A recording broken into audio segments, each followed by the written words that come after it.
Okay, there we go. Oh, right. It doesn't. It's not recording. It's just we're live and we're back from New York City. And where you San live at? Antonio, San Oh, I Antonio, was about to say. Texas. I was about to say Houston, Texas. I'm like, yo, he lives in Ah, Houston. shit. Imagine I can't live in Houston, Texas, because I got a Yankees hat, and they just knocked out the Astros. Just knocked out the Yankees, so Oh pain. yeah, that's why like New Yorkers are going wild because I saw something in the Bronx where they were like knocking down poles. They were knocking down all types of stuff. I didn't know what it was. I think that's just New York at this point. Yeah, I mean, that's what I'm saying. I didn't know what the hell that was. I was like, oh, it's just New York being New York. It's random. Yeah, it Nice doesn't matter, Tuesday. bro. You saw a bee start destroying the city. You know. It's nice Tuesday. It is what it is. All right, Sam. I'm gonna be honest with you. I'll be honest with you. This whole Elon Musk thing. I haven't been paying attention to it. Last time I heard that he was not gonna get it. Let me get a little bit closer to the mic. Last time I heard that he was not going to get it because something happened. The deal didn't go through, and now today he got it. Well, as far as I'm aware, what happened was initially when he was going to purchase Twitter. Mm-hmm. He was willing to purchase it, but he said with the deal that he would like information on the amount of bots that was on Twitter, Okay. right? Because the idea would be this, right? If Twitter is or Twitter pre Elon Musk was suggesting the user base was a lot larger than it actually was, like how much Okay. of Twitter was actually bots. I mean, how much of Twitter was actually people? Uh huh. That was the question, right? Okay, I remember that So part. Yeah. yeah, so he was saying, hey, let me see how many bots you guys have, so I can actually give you guys a fair price. Because Okay. right now the $40 billion I'm trying to pay for this thing is ridiculous, Okay. especially if there's a lot of bots on there. So so he decided to check it out, and Okay. then he tried to get out of the deal. And for him to get out of the deal, he'd have to give them $1 billion just to get out the deal. Okay. Yeah. Damn. Yeah. So they went to court. He was gonna lose the court. Like there was no him winning it with the kind of deal he struck. So what he did was when he was about to lose, he just went to the judge and said, "Hey, I'll pay for it. It's mine now. I'll pay for it." And but the thing is, when that happened, it left the Twitter CEO and everyone involved scrambling. It's like, well, there's nothing we can do now, because the reason they brought him to court in the first place is because they wanted to force him to buy. They wanted to force him to buy under their terms, Okay. and he went to the judge. Okay, I'll buy, and Twitter, all the CEOs and whatnot, or the people that run the company. I imagine were like, oh shit, this is happening way too fast. Now we can't control. We need to control like the narrative, and we can't, Okay. because even now I'm looking on Twitter now. A lot of conservative hosts or conservative pundits have gained thousands and thousands of followers, thousands and thousands of more engagement on Twitter since he's purchased Twitter, which suggests there were systems in place before to block the kind of traffic that these conservative pundits would have gotten in the first place. Oh, I see what you mean. Okay. I thought you were Yeah. talking about like anyone, like any politician, including progressives like AOC and stuff like that. We're getting a lot more views. Well, I could just speak for the conservative side because that's what I personally saw. Mm-hmm. I'm not sure if liberals are losing audience members, but I wouldn't be surprised. I mean, I'm sure it would have behooved Silicon Valley Twitter to continue to promote the people that was keeping Mm-hmm. the platform away from any litigation in terms of uh, the U.S. government. You don't think it was because of just people going back to Twitter that left Twitter and then we're like, okay, well, if Twitter is back and he's gonna do a change, because everyone thinks that he's just gonna come in and he's gonna clean house. Because didn't he fire like 3 people already? Oh, he's going to fire thousands of people. And he's gonna start from scratch.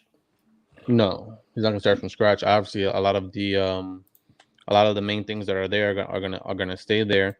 But the idea now is that he needs to make Twitter profitable, and that's Okay. and that's something a lot of people didn't talk about. Twitter made all this money for advertisement, right? Okay. But now with Elon at the helm, one of the biggest issues that might occur is that remember YouTube Gate or whatever, when PewDiePie said some stuff on YouTube, and YouTube lost a lot of advertisers. Like all the Okay. YouTubers started losing advertisers because of Yeah. PewDiePie. Well, Yeah, I that's remember kind of that's kind of this exact same idea to what might happen under Elon Musk. If the idea is this, Twitter needs to stay an advertiser company for it to stay relevant, right? To make the amount of money it needs to make, right? It's going to be extremely rare for you to create a social media platform. You're not going to convince anyone to pay for Twitter. You understand what I mean? Okay. Like no one's gonna get a subscription platform for Twitter. That's not gonna happen. So the only way for Twitter to stay relevant, or for Twitter to generate profits and revenue and whatnot, it would need to then move on to advertisement. Yeah. Now, but that also puts Elon at the behest of other companies. Okay. So that's the difficulty I see happening with Elon and Twitter, is that he would need to make Twitter appetizing enough for a lot of the same advertisers to stay on the platform, and to bring in more advertisers so he can generate more revenue. So people think that he's just not going to change anything because of that? Because I mean, No. So no, the issue is, if he does change stuff and there's less censorship on Twitter, okay, there's a big chance that, for example, I've noticed it on some videos on Twitter, that if you're a big enough personality, you can post a video and there'll be an ad right before the video plays. Now, check it out. Now, let's say a very popular video that is, let's say, chaotic or troublesome on let's say, I don't know, like someone's losing their head. Okay. Right. HBO, AT&T, Time Warner, all these companies are not going to want to have their image on a video like that. Right. So you need to have certain things in place to stop things like that from happening. Because usually those videos are already censored anyways, right? Like if you have a video like that, like even it happens on Instagram, when you have a video of something bad happening, or like an animal attack or something like that, like it usually gives you like a warning. And I'm pretty sure YouTube does the same thing though. Yeah. But the thing is, now here's the thing would be, I'm sure that a lot of people that post those videos in the first place, they have to put that on there just in case, so that the post doesn't get flagged by someone else. So if a random Twitter video person post it and you get enough retweets, you got to imagine, okay, for me, I'm not super big on Twitter. My Twitter is pretty old at this point, but I have 400, 500 followers on Twitter. And I don't use the platform at all, right? But let's say I'm super into the Call of Duty scene. Okay. If I retweet a video from the Call of Duty scene, all of my followers that log into Twitter are going to see it on their feed. Okay. So that's a view from all 500 of those people. So now all you would need is one person with 5 followers. They retweet it to their 5 followers, and that one person of their 5 followers might have 1,000 followers, and that person retweets it to their 1,000 followers. And that one person from 1,000 followers might be following someone, or have someone that follows them that can reach 1 million people, and that's how that cascades and becomes a bigger and bigger issue. It's like a snowball rolling down the hill. Oh, but that's what people complain a lot. Like, you're being shadow banned. So you think none of that stuff is gonna go away now? All that stuff is gonna go away now. The whole shadow banning. I think I don't know why he would do it. I mean, I'm just saying that I don't think shadow banned. Like, how to explain it? Because usually what ends up happening is that, of course, okay, I'm just going to use YouTube as an example, right? YouTube has ads, and those companies don't want to be associated with certain types of people. They create like not only certain types of people, certain types of words. Okay, yeah, right. So you will have that. So YouTube, I heard, it does like 2 different things. Either it kind of shadow bans you, or it basically demonetizes you, or like it does like some weird thing where like it cuts your monetization in half. So you think that now that Elon is there, but he's also going to be beholden to the advertisers because he's going to have to bring them in. Do you think that that's just going to create like Twitter's not going to change basically?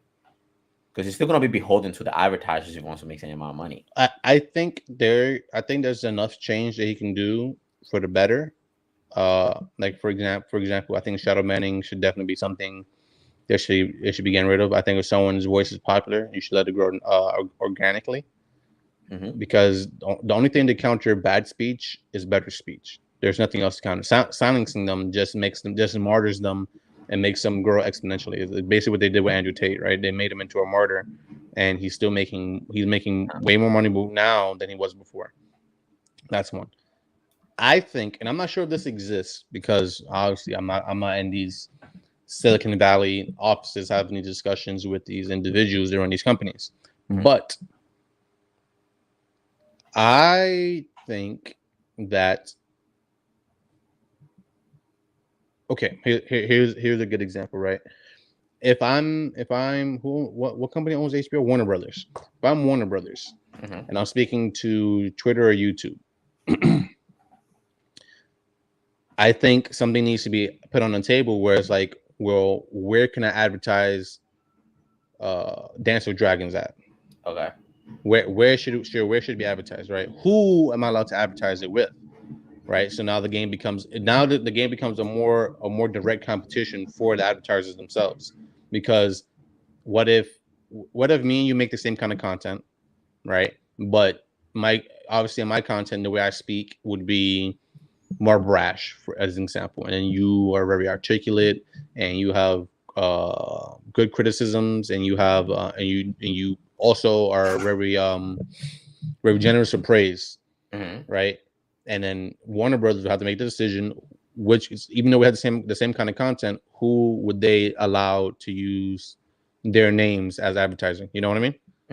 I think that should be more. I think that should be more of a thing where it's like, hey, Jose, I mean, can we use your platform to advertise our things? Okay. You know what I mean? And then you and YouTube or you and Twitter will split the profits of the advertisement itself. Not split it. YouTube would get the entire advertisement, and they would pay you for HBO to advertise their stuff on YouTube. And since you're using their platform, you get a part of it as well. But don't you think that exposure and advertisers go hand in hand? So for example, like, let's just say that I say a word that YouTube flags. YouTube realizes that advertisers don't want their ads on my video because of that. And because of that, since YouTube cannot make money off of me, YouTube just doesn't direct traffic towards me. So don't you think that goes hand in hand then? Like shadow banning? Basically like shadow banning. But I think that's different. I don't think it's done on purpose though. I think that's a little different. So to me, what I recognize shadow banning as, and let's see if we can both agree on this, what I believe shadow banning is when a platform is blocking traffic to a specific page based off of, I mean, I guess you could say words or ideological opposite views and whatnot, right? Yeah, that's multiple reasons, right? Yeah, but what I'm talking about is advertising themselves. I'm not talking about the platform making sure traffic can't go to your channel because of words. I'm saying I think that's different with advertising. They can make sure certain advertisers are not on your page because of the way you speak.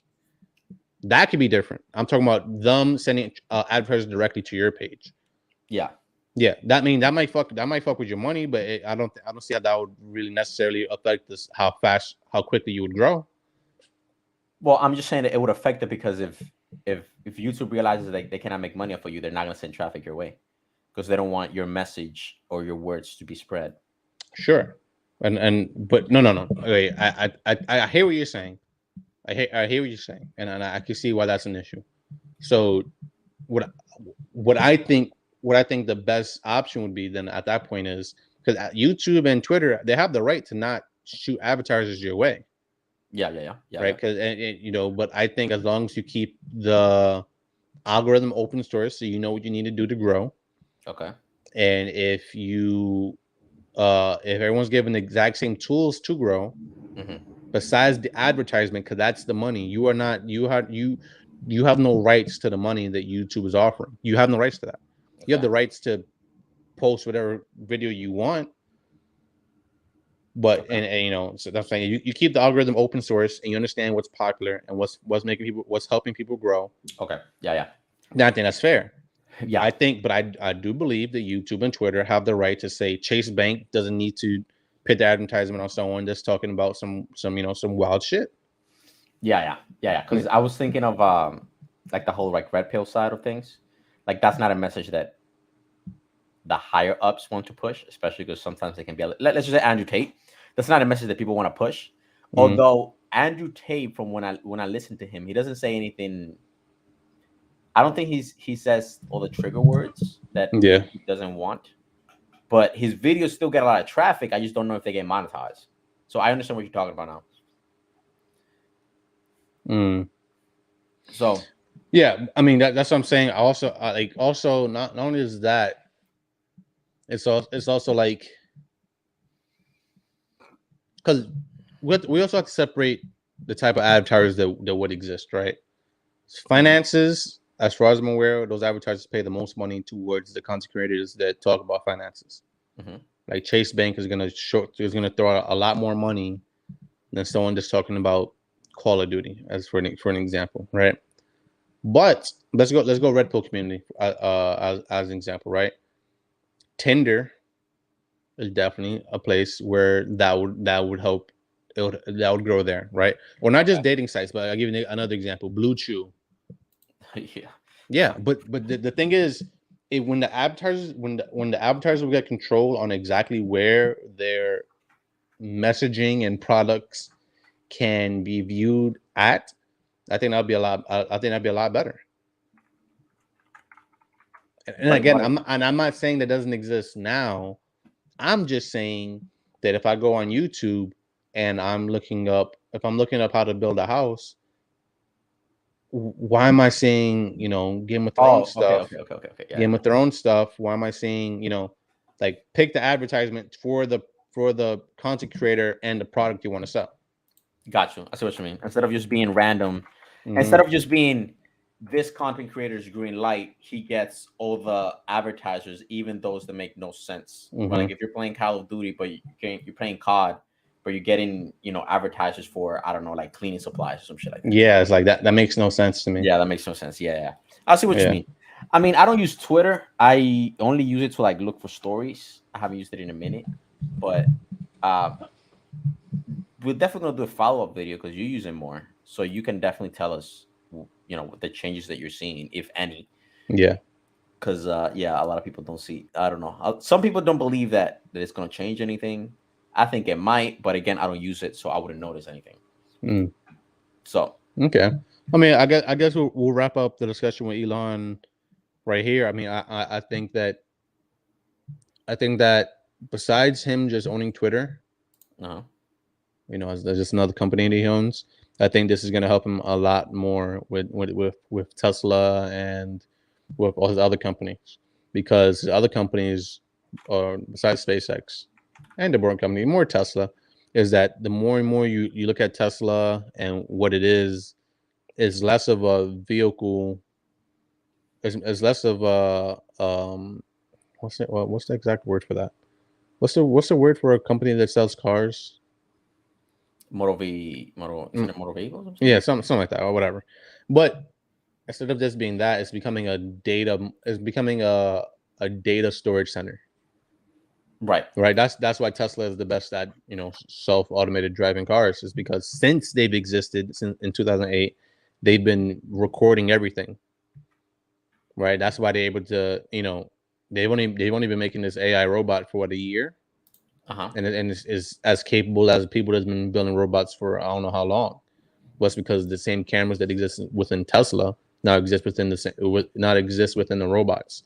So all you got to do is just run similar programs and learning the environment, and then bada bing, bada bing, you have virtually the exact same thing with all that data. Now with Twitter and speech recognition and all these things, I Mhm. wouldn't be surprised if the robot eventually will be able to speak like a human, or draw things and whatnot. Like this is data on data on data on data on data on how to maneuver within the world. And you think Twitter's gonna learn because of it? I think he's going to build systems within Twitter to learn how people think. Well, I think we gotta take him out then, because I don't want no freaking. Can you imagine? You imagine your phone just lights up. It's like, "Hello, Sam. How are you?" I mean, check it out. If anyone was to do it, he would be the only person I would trust because he's a geek. He's a geek. He knows The Witcher. He knows Lords of the Ring. He knows Star Wars. He knows sci-fi. He knows how things go bad. Yeah, but He Sam, actually does. Sam, this man walked into the Twitter offices with a sink. Yeah, let that sink in. You want a troll? He's a troll at heart. Like he's a troll. He's a geek. Yeah, but like, bro, you know all the nonsense he's probably gonna do. He's probably gonna be like send porn sites to people just for fun. like, I'm not sure if he's doing that. I mean, check it out. He lives in a boxable. You know what a that's boxable is? possible. So it's like a think of it like a think of it like a studio house, a studio apartment, but like a house. Boxable. Where you can literally like Lego sets. You know how you used to get Legos and build like a house bigger and whatnot. It's the exact same thing. So my son is out there just. He's out there in the middle of Austin with a small ass house, just chilling. I mean, he's a minimalist. That's another thing about him. He sold almost all of his personal items. Didn't he find like it's not a religion or like something? I don't know. I heard that like he believes in not owning a lot of things or something like that. I don't know. It's what I heard. All right, I'm gonna stop because I don't know what I'm talking about. I just heard it somewhere. Yeah. Okay. That is that. You want to move on to Jordan Peterson crying and people's reactions? Sure, let's do it. See, I'm gonna show you the video. Wait. Da-da-da-da. Percent. Share screen. Chrome. Tab. Oh. Okay. Let me know if you can see it. I can see it. Okay. Wait, before we even start this video, I think Jordan Peterson and the way he speaks, the more and more I hear him speak, the more and more profound I find his insight. Go ahead, continue. I'm sorry. No, I was not gonna say nothing. It was like shout out to my man Jordan Peterson. But you know that Michaela Peterson, she went to see Andrew Tate. I did hear about that. Yeah, and she was like, I forgot what she said. She was like, "Oh, I just want to chill with his Bugatti," and nothing happened. I don't know, man. You think something happened? Nah, she's married and she has a child, and her dad is Jordan. Sam, check it out, yo, Jordan Peterson crawled so Andrew could run. You want me to tell me what a wise man told me at Just Salad about oh my girl God. having a relationship? Man. I don't think you want to. I don't think the masses want to know. Yeah, I'm a changed man. You're married man soon, apparently. Okay. Now we got to cut that out. Oh, this thing's live apparently. Okay, let me see. Film director Olivia. Can you hear it? Can you hear it or no? Yeah, I can hear it. Movie out, which is based on you, this insane man, this pseudo-intellectual hero, incel community. Incel being these weirdo loner men who are despicable in many ways. Is that you? Are you the intellectual hero to these people? Sure, why not?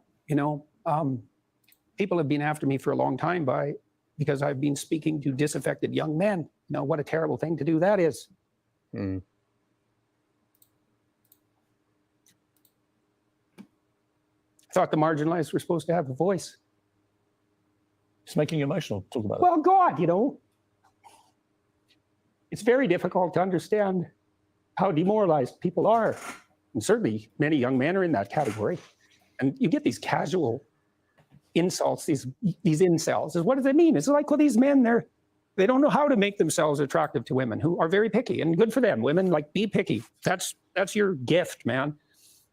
Demand high standards from your men. Fair enough. But all these men who are alienated, it's like they're lonesome and they don't know what to do, and everyone piles abuse on them. You've been so controlled today, and yet in that brief pause so quick.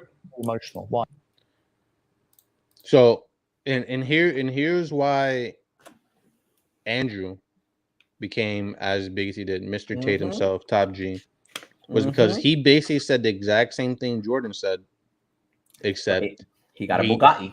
But he got a Bugatti.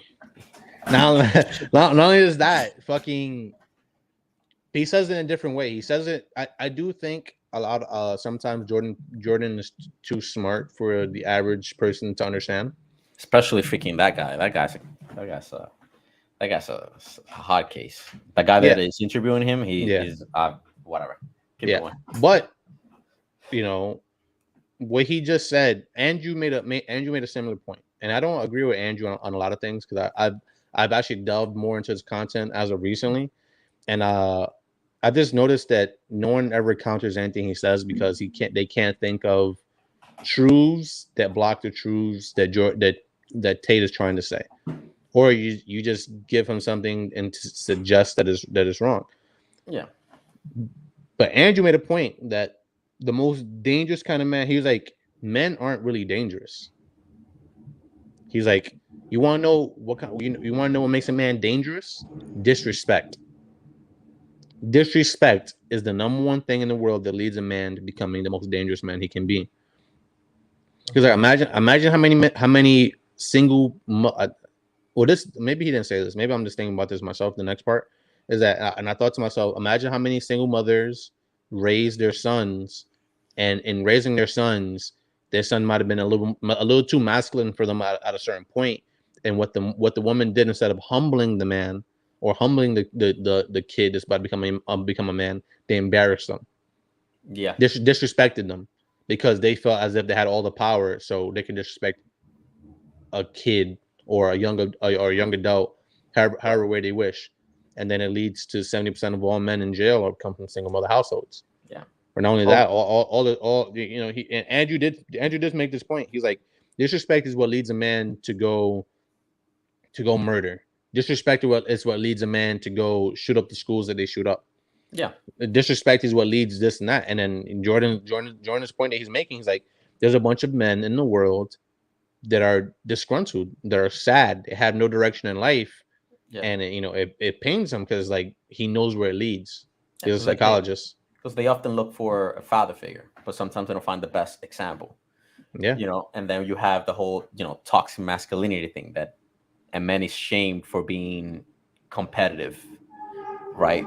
Or strong or faster or like, I don't know, more determined or assertive, all that stuff are good qualities, I think. But some women will shame a man for being assertive or persuasive or you can go on and go on. But yeah, like this is why a lot of like young guys like they find like Fresh and Fit or like the Red Pill stuff, and like they connect and they just fall for, I mean, because to me the red pill stuff is something you fall into. It's not something you step into. You know what I mean? It's like once you start into the red pill community and you're not armed, because all the red pill community is really doing, all these men are substituting themselves for the father figure that a lot of these men wish they had. Yeah. Right. And cynicism is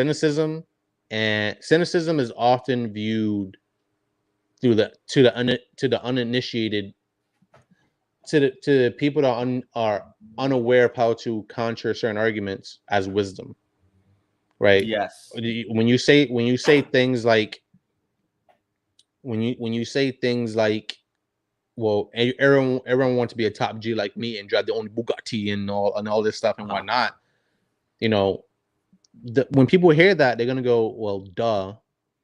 But that's not the real question. The real question is, well, how do I get there and stay as true to myself as possible, stay as good as possible, not just get the Bugatti and fuck all to everyone else that exists in the world. Yeah, those are deeper questions and deeper truths that people aren't asking. I'm sorry. Let's continue on the video.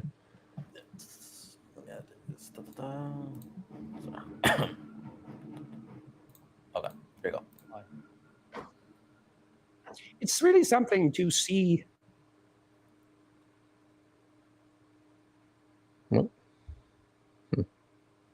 Constantly, how many people are dying for a lack of an encouraging word.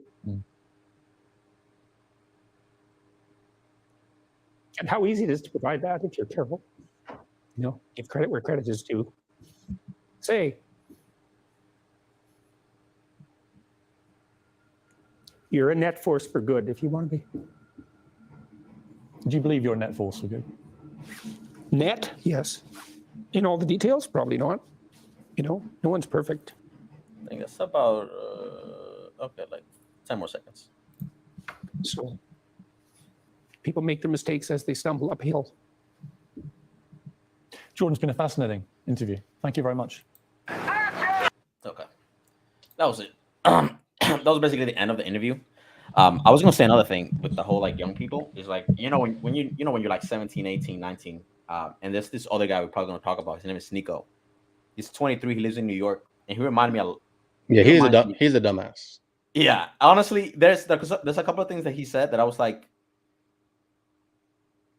in a certain aspect, he reminds me of me, and in other aspects, I'm like, I'm way ahead of you. I don't know why the hell. Like, he said some dumb shit.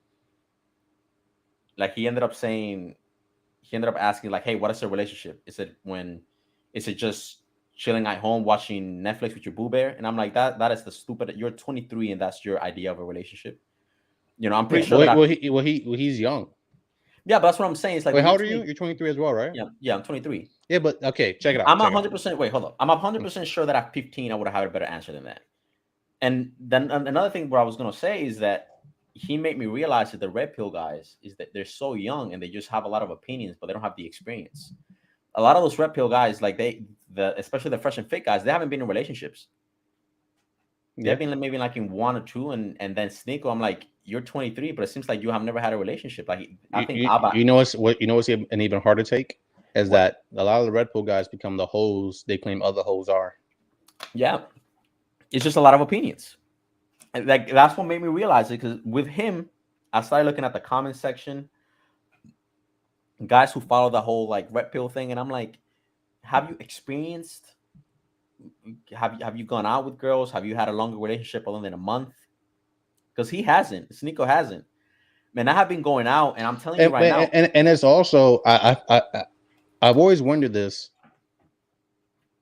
Like, let's say you were in back-to-back horrible relationships. People have been there. That's normal, right? Like, you get into one relationship, it changes midway through the relationship, and the person ends up fucking sucking by the end. Mm-hmm. That happens. And then you have a bad breakup, and you're lonely, so you're just open to whatever can fucking fill the hole you have. So you go to back-to-back relationships. That's understandable. If all your relationships have been terrible and you have never been the one to fuck it up, that just goes to show that there's a character flaw deep within you. Yeah, it does, right? Like, you know, and I don't know, man. I mean, for me personally, I've noticed it with any relationship I've ever had or whatever. When a person I was with would ask me the question on, oh, why didn't you and so and so break up, or, you know, was she this, was she that? And whenever I would answer, no, she was a good person. It just, things didn't work out, or I fucked up, or this and that. Yeah. People don't expect that. People never expect you to say something like that. They don't. Because, you know, it doesn't matter how bad the other person was. You still have some fault at some level. Yeah. Like, you did something. Not major. You know, not everything has to be cheating or anything. Yeah. But like, you always do something, or like you fucked up somewhere. But the thing is, like, I was talking to some guys who like deep into the red pill, and I was asking them, I'm like, listen, like, honestly, I've been dating for like a little while now. You know, I'm not like I'm no Brad Pitt up in here, but I was doing pretty decent for myself. And all the girls that I met were not the girls that they were seeing like at all these YouTube channels with the red pills community. You know, the reaction videos with the girl acting up. And I'm like, listen, I'll be honest, I have dated quite a bit the past 2 years. I haven't seen anything crazy like that. Like, have I seen red flags? Yeah, maybe one or two. But most girls, like, I think they're decent girls. They want a relationship. Maybe they just don't know. But now here goes back to the thing I'm talking about, right? Now, are you just attracting the great woman? Is there something about you and the way you speak and the way you carry yourself? Like, as far as I'm aware, you don't smoke, you don't drink. No. You live by yourself. You have your own car. You work 2 jobs. You've never had any major vices that would steer you away from the path in life that you already plan to go on. right? So now when women see that, and especially when the right women see that, because you don't walk around with ice on. You know, you could probably buy yourself a gold chain if you wanted to. Oh yeah, I Shit, don't watch that. but we don't. That's the thing. Not just you. We don't.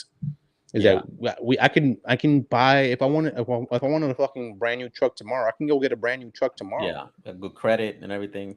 But that's not the point. The point isn't having the brand new truck. It's I don't need this. You come to a point where you don't need to impress anymore. And I feel like a lot of people in the red pill community, the things that make them valuable, like one is their looks, two is their money. Yeah, and sometimes looks isn't even it's just the money. That's what they. I think you muted yourself. Oh, did I mute myself? Hello? Oh yeah, I can't hear you at all. What the fuck did I do? I'll continue talking while you figure this out. But yeah, man, I mean,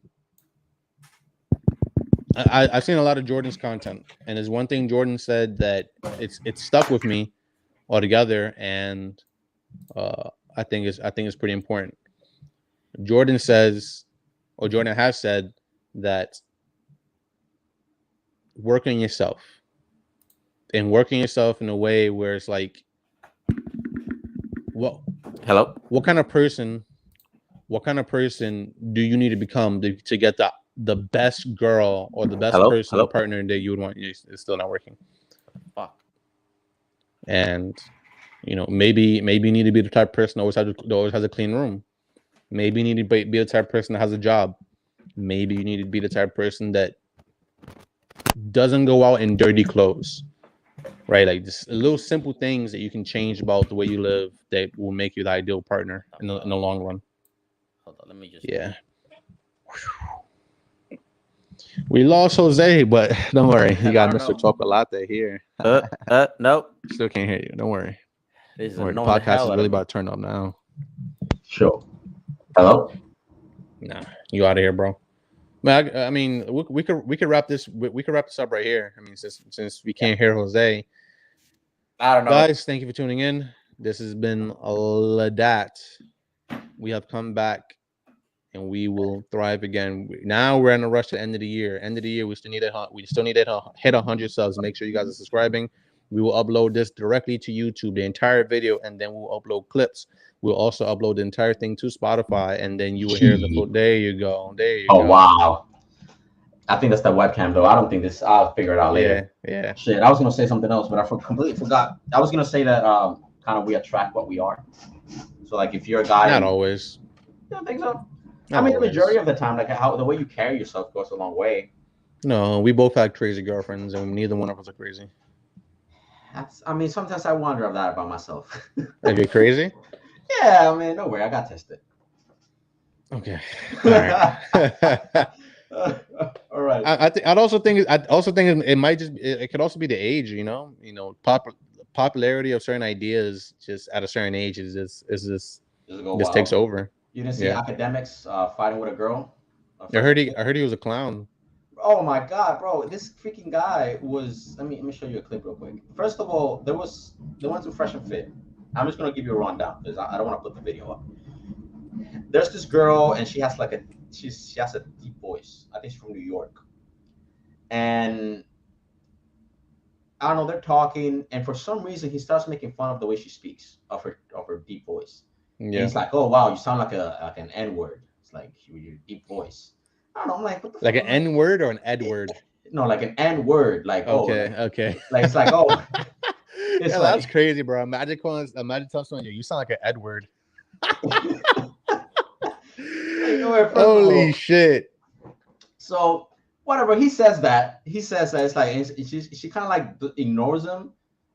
But he kind of keeps going for some reason, trying to make fun of her the way she speaks, and she's like, "Oh, I'll never want to be with a woman with that deep voice, with that masculinity." Oh my god! And I'm like, anyway, so she goes, "Oh, whatever." I think she insults his waist, like, "You're fat and ugly," and he loses it, bro. Loses like, "Oh, your man's the got the type of money I got. I'm a high value man. I got money. I got money."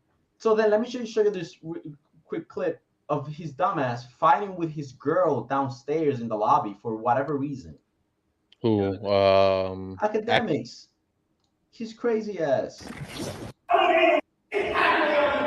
Can you hear it? Yeah. So anyway, that's him fighting with his girl, whatever it is. Man, I'm gonna get you the point right there. You get the point. Anyways, he's fighting with some girl, and I'm like, listen, I think if you're a man at a certain point, when you need to raise your voice against a woman, kind of lost already a long time ago, bro. Like, especially put her in the corner, you know. Yeah, I don't know. He's just screaming at her. Some other girl comes by, hits him over the head, or hits the girl. I don't know what the hell's the problem is, bro. But you know what I mean? It's like, you know what the wild part is? There was another man in the podcast. There was two others, and he's getting crazy with the girl. The other man, he's like, well, what are we doing right now? Like, this is stupid. What are we doing right now? Yeah. Academics doesn't even address the man. Like, he looks at him and his tone switches. He goes, oh no, we're doing so. Hey, what are we? I got money. It's, no, like I'm just making fun of her. Whoa, wait, hold on. Because there's a reason for that, right? You're gonna get smacked if you get crazy with her and man. And this is something I think this is something the Red Pill community has made a good point about, and just so I'll give credit where credit is due. When you're talking to a man, I'm not talking to a boy. When you're talking to another man, when you see another man and you recognize him as another man, not you see another guy in the street. When you see another man and you recognize that's a man right there, and I'm a man right here, you have to be careful in the way you talk, because you always have to understand that whatever you say can lead to violence. Yeah. Right, and I think a lot of guys, either some guys were never taught that and they get their ass whooped a lot. Yeah. And some guys, I mean, Ak is not that guy. He's not the tough guy. But I don't think he plays the tough guy either. I don't think. Well, he does play the tough guy on Twitter. Forget it. He does talk to these rap guys like they're bitches. Wasn't he afraid of like the Migos because they were gonna beat him up? Yeah. Or no, they were gonna beat up the other one. Joe Budden. Joe Budden. Yeah, Joe Budden's not that guy either. Yeah, he was in the corner being like, I saw the video, but it's just a little bit weird, though, bro. Anyway, Sneeko, I don't know, that man is lost. Like he was doing wild stuff, and this is what I mean when he reminded me a little bit of myself, because he was like, he said something like, "Oh, I'm gonna let my balls hang. I'm gonna be authentic. I'm gonna be real." And there was a time that I think I wanted to be like, "Okay, I'm gonna be real. I'm gonna be authentic," but at the same time, I realized that you have to compose yourself and the way you come across, and not everything has to be. You don't have to be wild to be real. That is true. And I think he's losing that point, because even Abba was trying to give him tips and like, hey, look, like, because he was blowing up, he was getting a lot of views, his bag was coming, he was making money. Yeah, but a lot of that bag was coming off the back of the Tate brothers. Apparently, he was. I don't know. He was doing well. A lot of the bag was coming from the Tate brothers. Trust. He was doing.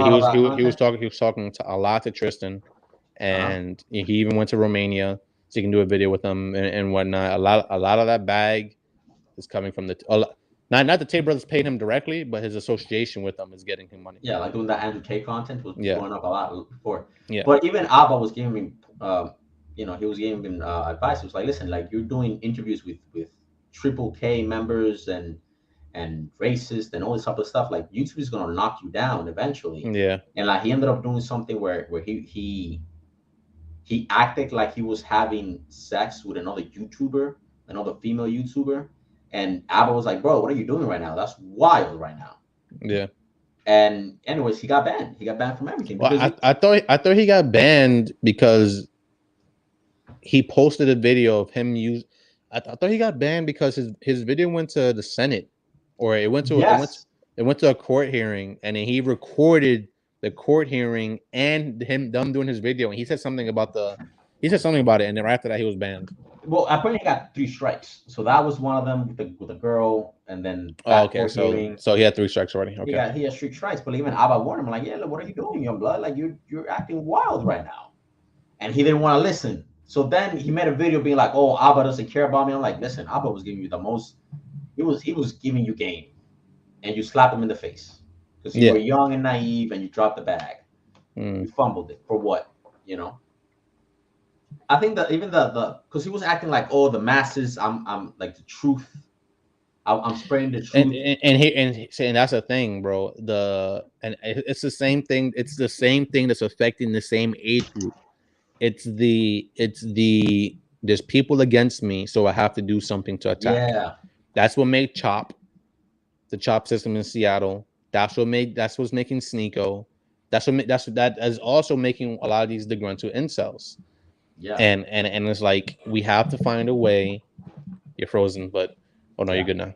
We have to find a way so that we can bring some of these people in, right? Because last thing we want is for example, Sneeko went to Romania, right? He's there with the Tay brothers, so he's good, right? Well, last thing we want is for him to go to, God forbid, a Muslim country, not crazy, or go to just like fucking like Ukraine, and he's the type. Well, it seems as if he's the type of person that's chasing fame, and fame is gonna slap the fuck out of him.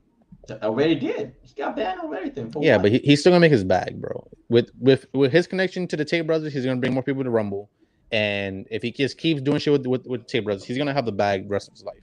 Yeah, but I mean, I get it, but you were doing. He won't have the same bag. Yeah. He won't have the same bag, but that's not really the point. Once you have a bag, the point of getting the first bag is for that bag to get every other bag you're ever gonna get in life. Don't you think that's gonna get worse for him? Because he's not gonna learn his lesson. If it's with the Tate brothers getting the bag, he's gonna be in the same bag. They're older. I think one thing I have learned while listening to Andrew when he was talking to Pires Morgan is that Andrew's a lot smarter than he comes across as. Yeah.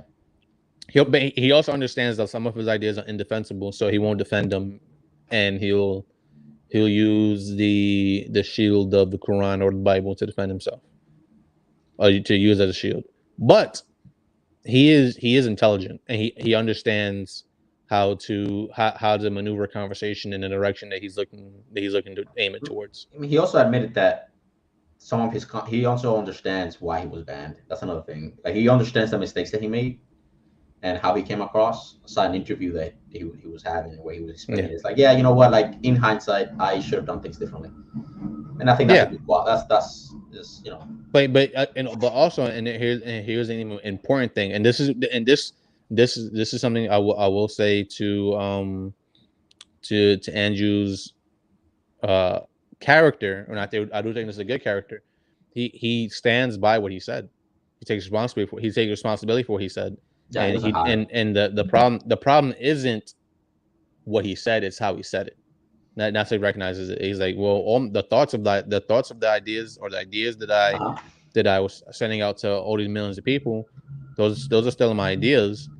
The problem is, I probably worded them incorrectly. You think so? You don't think that? Because they used to say that to Kevin Samuels a lot. Like, it's not what you say, it's how you say it. But check it out. So I thought about this, right? And I did an experiment with my girl. And the experiment was this: Pires Morgan had asked Andrew if he believed that women were property. Okay. Right.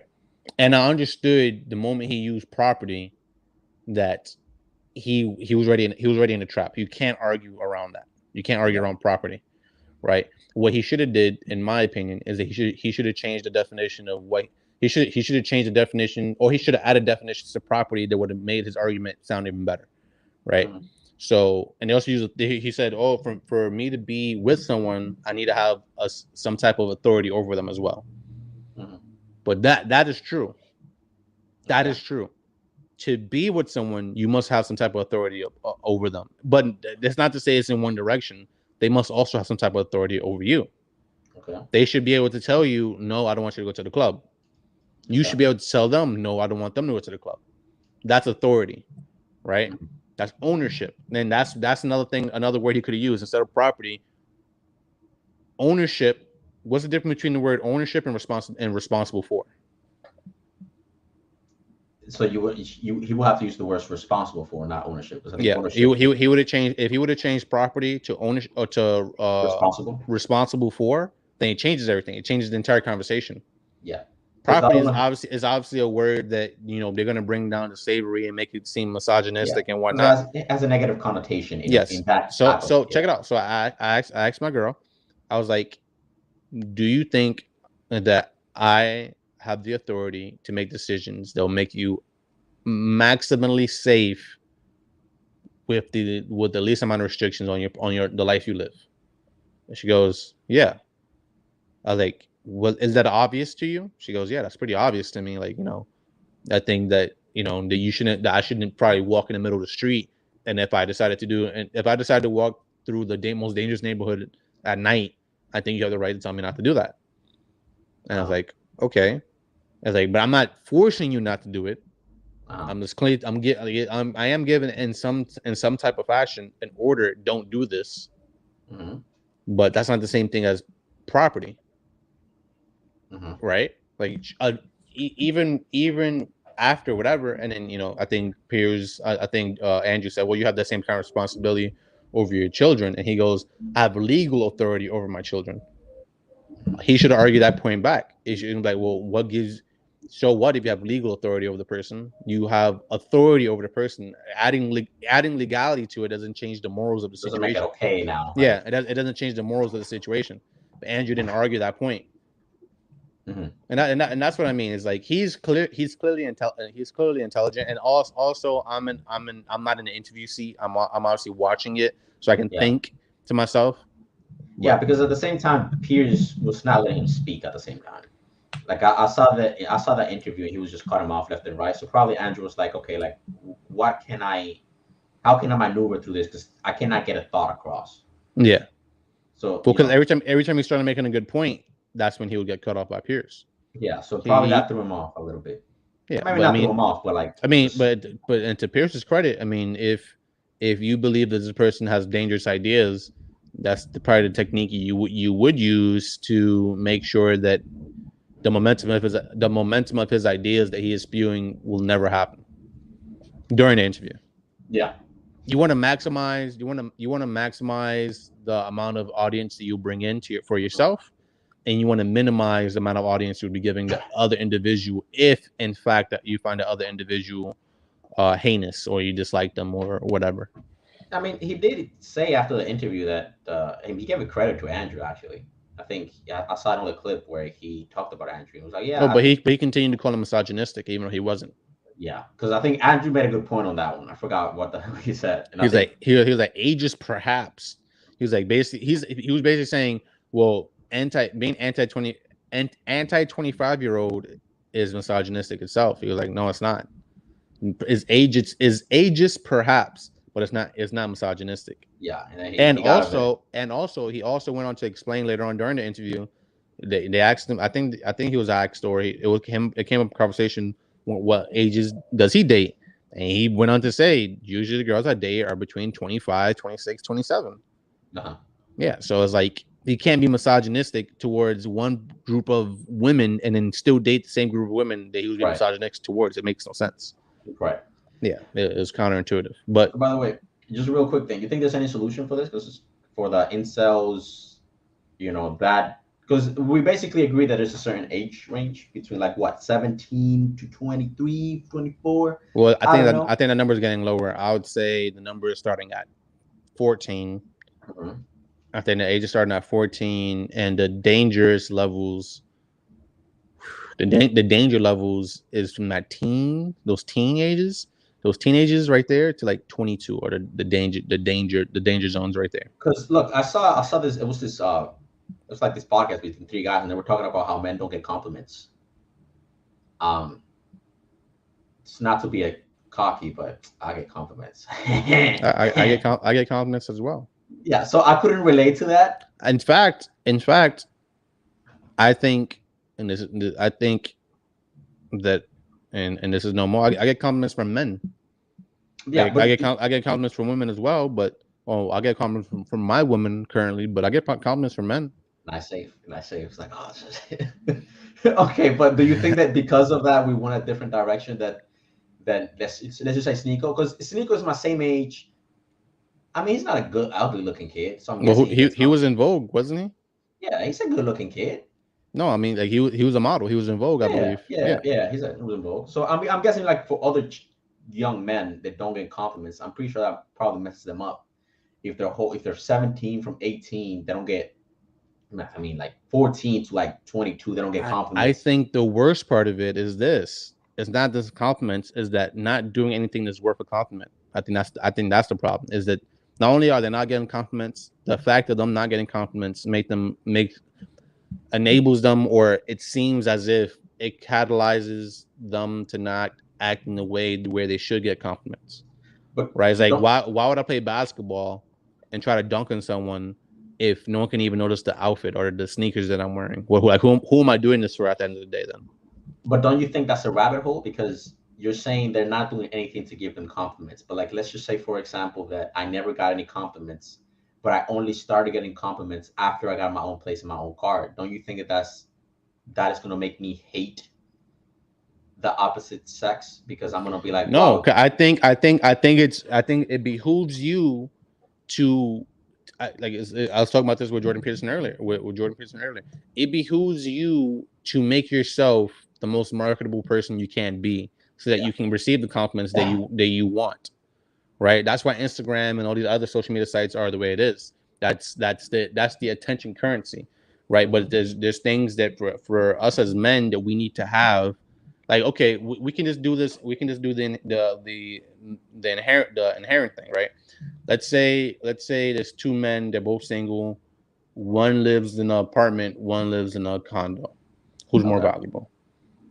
One lives in an apartment. One in a condo. Mm-hmm. I mean, from the perspective of a woman. Yeah. I mean, I guess I would say they're both the same because you have your own place. But I think okay.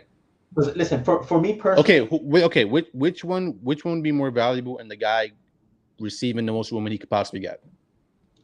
I guess the condo, if you're gonna be more, more impressive. So but not, I'm gonna give you a whole bunch of different situations and scenarios so you can understand value in a man and how they can create value for themselves. Right. Now let's go. Both of these guys want to be bachelors, right? Obviously, the guy in the condo definitely has more bachelor capabilities than a man in an apartment. Now, we'll just change the situation.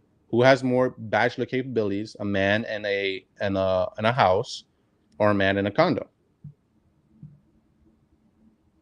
But what I mean by bachelor's capabilities, like being able to get the most girls? No, not just get the most girls. Like, well, yeah, get the most girls, yes. I mean, the thing is, this answer is complicated, but I'll lead into something else to explain why the answer is the way it is. Because from my experience, I don't think. I guess the way, because I also have to think about the way you come off, the way you dress. Like, do you look like you have a condo? Right? Like, if I walk up to a girl with a pair of shorts. Well, let's say they both look like everyone in a situation looks like they have what they have. Oh, I mean, yes. Then the bachelor, the one with a condo, if he has, okay, he will come more desirable. Let's say you are single with kids, and you're looking to be with someone else. Okay. Who is more desirable, the person in the condo or the person with the house? They both have kids. They both have kids. The person with a condo, because now it shows that you're able to take care of your child, and you also have enough money to have a condo. No, then the answer would be the person with the house. Why the person in the house? Because a house is more. It seems more like an investment for the future, right? The value of each of these men are different in different situations. Like having an apartment when you're 23, 24, 25, it's cool. But having a condo when you're 22, 23, 24, 25 puts you above most of the guys that just have an apartment, right? But having a condo at age 35, while someone else has a house with property and land at the same age, the value of the condo goes down while the property of the house goes up. And it shows maturity. It shows certain things, which means you have to market yourself for one, your age group, and two, popularity at the time. I don't think the girl will see it that way. I believe that's exactly how the girl would see it. Because when you say condo, I'm thinking New York City condos. Yes, that's what I'm talking about. But the thing is, if I'm thinking about it from that perspective, I think girl will see, wait, you live in New York City on a condo. That means you're pretty freaking stable. I know that you have a house and all, but I don't think a house from a girl's perspective, will be more valuable than a condo, because the way it comes off is, Well, we're not just talking about girls at this point. They're both a little older, and we're talking about women, not just a girl, not just someone that just finished like college and shit like that. no, I'm talking People that have things already set for themselves. I think that both women will see both men as stable. I don't believe so. That I will have to ask that question to females, because I don't know if girls would think about it as deeply as you think, because you make sense. I'm not saying you don't make sense, but I'm thinking from the girl's perspective, I don't think they see it the way you see it. And maybe you're right. Maybe you are right, but I think that's how that would work. I think that's how that would work, right? Like no one like it's cool to have a condo. It's a cool thing to have, and having a condo will always get you vagina. Having a house will not always get you vagina. It'll get you vagina, but the vagina wants to stay when you come to a house. You get a condo, they kind of already know what it is. One of the first questions they're gonna ask you is, "Damn, you probably brought a lot of girls here," and you're gonna look at them like, "So, right? Yeah. Like you never had that question asked you, like, oh, I wonder how many people have been here before. I wonder how many times you've used that line to someone." Those are questions you have. The house or the place you live tells a lot more about you, especially to females. I've learned this through the years of experience that I've had. Is like driving a certain kind of car is going to get you different types of looks. Like if I okay, for example, if I drive a coupe, Okay, right, a 2-door coupe or Lamborghini, right, this and that, an infinite amount of vagina will be coming to me, regardless of the fact. If you ride SUV, right? If I drive an SUV, a Lamborghini truck, not only will I still get the exact same amount of vagina I potentially could have gotten with an other Lamborghini, but they are more likely to stay because that car suggests room for more. A house suggests room for more. A condo suggests you are only interested within the cool room. Extra rooms, extra seats suggests potentially family. Why do you own an SUV if you have this kind of money? What are you looking for? It suggests a lot more to the person's psyche than a regular. Yeah, it suggests a lot more. I think I would definitely agree with you that it would definitely attract a different type of woman. Yeah, it would, but not. But it goes back to the idea what Jordan Peterson is saying. You must make yourself into the person that you think women would want. If you believe if you believe women want muscles, then it's going to behoove you to go to the gym. If you believe women like men that dress sharp, it will behoove you on a regular basis to never wear sweatpants. You will always be wearing slacks and a button-down shirt and a suit. That's how you will dress. Yeah. You have to kind of become the man that you have to become the man that you think women would want, or the woman that you're looking for. Yes. Right. Like if you're looking for like a fitness chick, you can't be like 300 pounds. You know what I'm saying? Yeah, I think it makes sense. That makes sense. I really wonder if girls will see it the way you're looking at it. You think? I really wonder that. I wonder, because when I'm thinking of a condo, I'm also thinking like, okay, condo is not small. I'm pretty sure it has the beautiful view, New York City view. I'm pretty sure it's like exotic for a woman. I'm pretty sure she's gonna think, damn, like maybe he's a successful guy, he's stable, maybe something could happen. I wonder if she would think it the way you think it. That is, well, he seems like he, I know what this is. It's just a hookup. This is just a one-time thing. Well, also, do you not think that if someone, New York is crazy, I hear all that shit. Do you also not believe that if you see a condo in New York City and a young person, I hear you. You good? You good? Okay. Yeah. And if you hear if you see a young guy in the city in a condo, there's two trains of thoughts usually that are going to run through people's head. At least this is the two trains of thoughts that I'll think about inside my head, and I'm not sure women would think about this. And maybe this is something you think about even if you saw a woman. If I saw a woman in a condo in New York City, this is the two train of thoughts that will run through my head. One, her family is loaded. That's the first thought that will run through my head. Right. And but you can look around and you can tell if it's the family's wealth or it's her wealth. A good thing to look at is clothing, right? If you see a plethora of clothing that suggests nighttime activity, then it will most likely probably be the parents' money, unless there's some type of influencer, which is something you would probably know like within 2 to 5 minutes of talking to the person. Yeah, the moment I see the iPhone coming up with a fucking camera. Yeah. The next thing would be if you went to the person's house or you went to the person's condo. I keep using house, and I use them interchangeably a lot. Like even when I had an apartment in New York, I said, "Oh, I'm going to my house real quick," but I didn't really mean house. If you saw a lot of business attire, that'll let you know that the person is obsessed with their career, and with obsession with their career suggests that they're not looking to settle. They're not looking to build a fucking nest. That's not what they are. That's not what you do. I also think if you get a condo in the city, I think that kind of investment is so low quality and it's so volatile to how expensive your condo is going to be in the future, as it just doesn't make any sense. Like no one gets an apartment in the city thinking I'm going to own this apartment one day. Right. They've never. That's not how that works. You get it because you need to be around an area for a certain amount of time and then dip out and go somewhere else. Yeah, a house is stable. And a house shows stability. Yeah, if I buy a house in Queens, you're gonna be in a house for years, at least a decade. Versus a condo, I can just. I mean, if I'm renting it, I'm guessing it's a lease. You're gonna be out there. You're gonna be out of there in a year. Yeah, it's movable. Well, I see what you mean. But I still wonder if girls will say it that way. I don't know why. I just feel like girls. Ask the questions.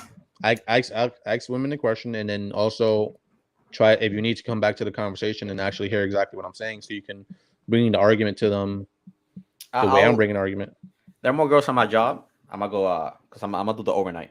I might come an hour and just ask them. They're young. They're young girls though. They're between like ages 20 to 27.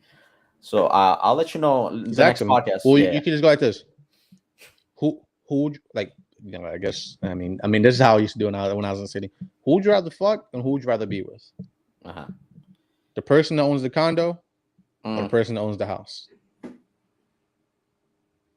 And when I mean house, I mean like a house, a decent set of land, and they can park their car in their fucking driveway. They don't have to fucking park their car in some city parking. You know what I mean? Yeah. That's what I mean by house. No fucking sidewalk parking. I think if I ask it that way, yes, I think they'll probably go for the. I think I really wonder. I'm really wondering because I think with a condo they're gonna see money.